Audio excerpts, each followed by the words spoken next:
Well, last night's win for Valley was huge, Charles, because it jumps them up to 3-0 in district play. Two of those on the road. One at West Mesa and now one at Albuquerque High. Coach Coleman has the inside track now in the district. Big time. You talked to Joe before the year. He tells you, I'm just trying to stay afloat, hope that my guys can even just do well. And I kept telling people, don't believe him. Coach Coleman gets the maximum out of his team. Even if you call him out. And I did. At pregame, I said, Coach, you always tell me that you have a trash team and you guys are no good.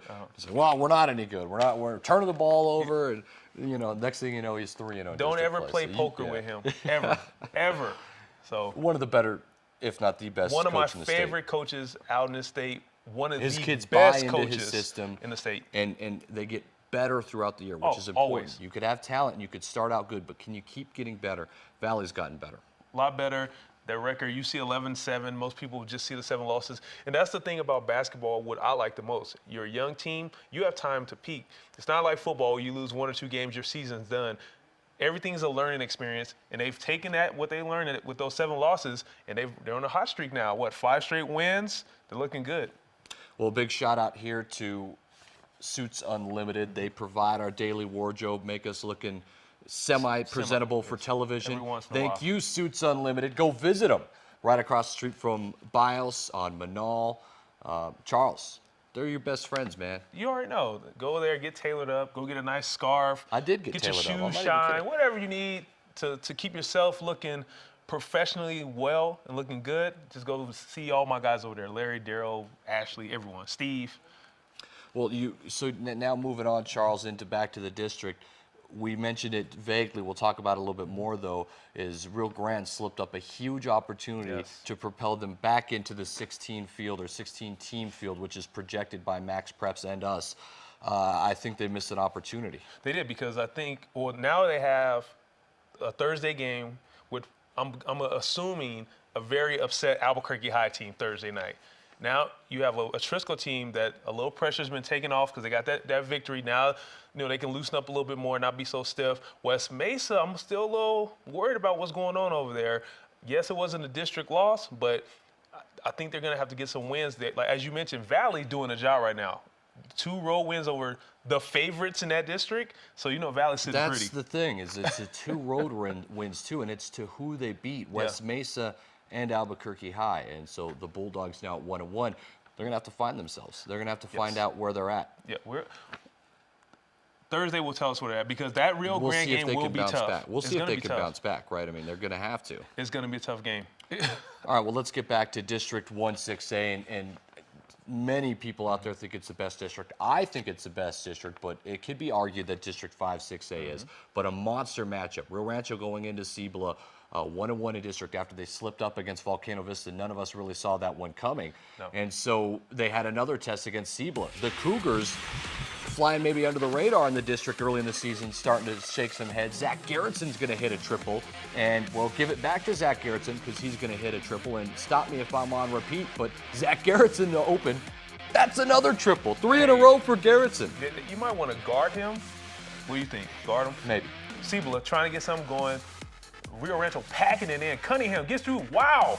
Travel, dunk, but whatever. Got it done. It's not a travel. It's a beautiful step in the lane. Sanchez, this guy does not shy away from any shots. Nice shot right there. Yeah, and my guy, you know it won't be a highlight unless we get my guy in it. Buttery hands. Liddell with a little I want to ask him if he likes it if you call him buttery buttery care hands. if he like it. Look at the putback by Christian Cunningham. Get out of my way, young fella. Cunningham was monstrous. You might want to box him out. It's been a while since we've seen this guy. Brady Patterson with his first highlight. Thank you for joining the show, Patterson. It's a triple deep. And Juan he'll hurt you every time. 3 is deep. Hey, normally he's shooting top from of the corner. key, right? But look at Liddell. A little pump fake action, gets Garrison in the air, 3-point play. They're rolling, and Sanchez, as I mentioned, he will take whatever shot you give him. And Cunningham, again, to the hole, aggressive, and with the foul. Well, Cunningham did have a monster game. He's always a presence inside. Here is a goaltend, so that will count. Sanchez gets the bucket. But, look, Christian Cunningham, like I said, he's just a monster to deal with on the inside. Patterson's going to go coast to coast, smooch out the window. Rio Rancho up big. Coast to coast, Patterson, you see splits there. Finds Sanchez, knocks down the 3. But another one of them talented kids, Cameron Dixon, knocks it down from the corner. That's a freshman. Yeah. There's one Hurt spot. That's his spot. Mr. Hurt from the corner, as always. We talked about the freshman. Don't leave Cameron Dixon open. That's 3 more for the young fella. And then Cunningham got his thing going. A little steal. Cunningham says, get out of my way. The one hand. Stop. And Cunningham wasn't finished, Charles. Hickory, dickory, block. Get that out. He's a monster. He could have caught that. But Barella, I thought that was a foul. Cougars making a run. Dixon from the corner, knocks down the 3. Look at the score, Adam, 59-57. Dixon last second. Oh! And one couple free throws later, Charles, Rio Rancho cruises away as they finish it off 61-61. First of all, Scott, it's a great win for us. I mean, you know, we lost a heartbreak at Volcano, having a 12-point lead in the 3rd quarter. And here was deja vu again, having a big lead. I thought we played Siebel already, so it was great to go in, watch tape, and say, oh, we made 3 adjustments. And I'm not going to tell you what those are because we get to play them again. Right. But, you know, I'm proud of my kids for hanging in there. I mean, we had a big lead, and then at the end there, you know, they make a 3. We get a technical foul. They hit both free throws and have the ball. It's nervous time there, but the kids did a great job of persevering.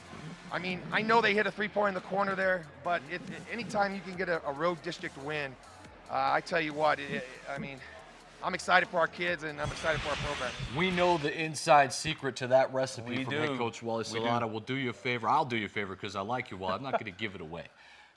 Well, it's because it's your team, too. I would hope not. Well, you can give it away. We're going to find out. No, we're going to find out if you give it away when they play Cleveland. Okay. No, I'm just going to stay out of that one. Okay. Real quick, let's throw up the NMOTSC top 10 poll and find out what some of these teams did last night. Hobbs with the win. They did. Easy win over their what is rival, but not this year, the Clovis Wildcats. We'll act like Steve Davis didn't hear that. Cleveland with the win over Volcano. You saw Albuquerque High slip up their 2nd game. Carlsbad wins. West Mesa loses. Cibola loses. Rio Rancho wins. Valley wins. Volcano loses. And Atrisco wins. So everybody in the top 10 poll played last night, Charles. That's why that's important. It's going to be a lot of shaking up. And guess what? We still have an entire week left. So we have Wednesday night games. We got these Thursday. And then we got the Thursday night games. Yep, it's so huge. It doesn't stop. That's why I love it. District play is in full swing. And then we're going to break it all down here in just a minute on 3 and Out, Charles. It's going to be fun. I'm intrigued to see which one of these teams will bounce back. Who's the contender? Who's the pretenders? We're going to find out a lot about these teams this week. Okay, well, come on back here. We'll preview all these districts and the matchups coming up, and a little bit later, we'll break it down. The Seattle Seahawks going to take on the Patriots, obviously, on Sunday. We got to get our pick in there, right? Might as well. Keep it right here. Happy Wednesday, uSports Central.